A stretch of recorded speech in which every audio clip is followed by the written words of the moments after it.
Hello guys, আসসালামু আলাইকুম। সবাই কেমন আছেন? আশা করি ভালো আছেন। আর আমি ভালো আছি আলহামদুলিল্লাহ। তো গাইজ, আমি এখন চলে আসলাম আমাদের বাড়ি থেকে অনেক দূরে, মানে আমাদের সমাজের মধ্যে চলে আসলাম। মানে এসে দেখি যে অনেক গরু জবাই করা হচ্ছে।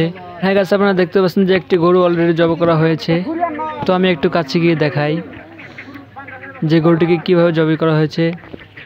রক্তগুলো তো অনেক সুন্দর দেখা যায়। তো গাইজ, আমি চলে আসলাম আর একটি গরুর কাছে। ওরে বাপরে, এসে দেখি যে এটাকেও জবাই করা হয়েছে এবং অনেকগুলো রক্ত পড়তেছে।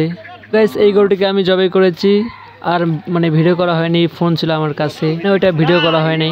গরু অলরেডি জবাই করা হয়েছে এবং সবাই মানে গরুগুলোকে চামড়া ছিলাচ্ছে। আমাদের সমাজে 5টি গরু এবং 17টির মতো ছাগল জবাই করা হয়েছে। তো গাইস, এখন জবাই করা শেষ। তো এখন সবাই মানে গোস্তগুলোকে কাটতেছে। তো আমি এখানে বসে আছি। তো গাইস, সবাই নিজ নিজ কাজে ব্যস্ত রয়েছে। তো আমি এখানে এখন ভিডিও করতেছি, মানে একটু শরম লাগতেছে আর কি। মানে এবারতে আপনারা কে কে কোরবানি দিয়েছেন অবশ্যই কমেন্ট করবেন। আর আপনাদের সমাজে কয়টি করে গরু জবাই করা হয়েছে অবশ্যই কমেন্ট করবেন। আমাদের সমাজে আজকে প্রায় 5টি গরু এবং 17টির মতো ছাগল জবাই করা হয়েছে। হ্যাঁ, তো অনেকেই কাজ করতেছে, অনেকেই কাজের মধ্যে ব্যস্ত আছে।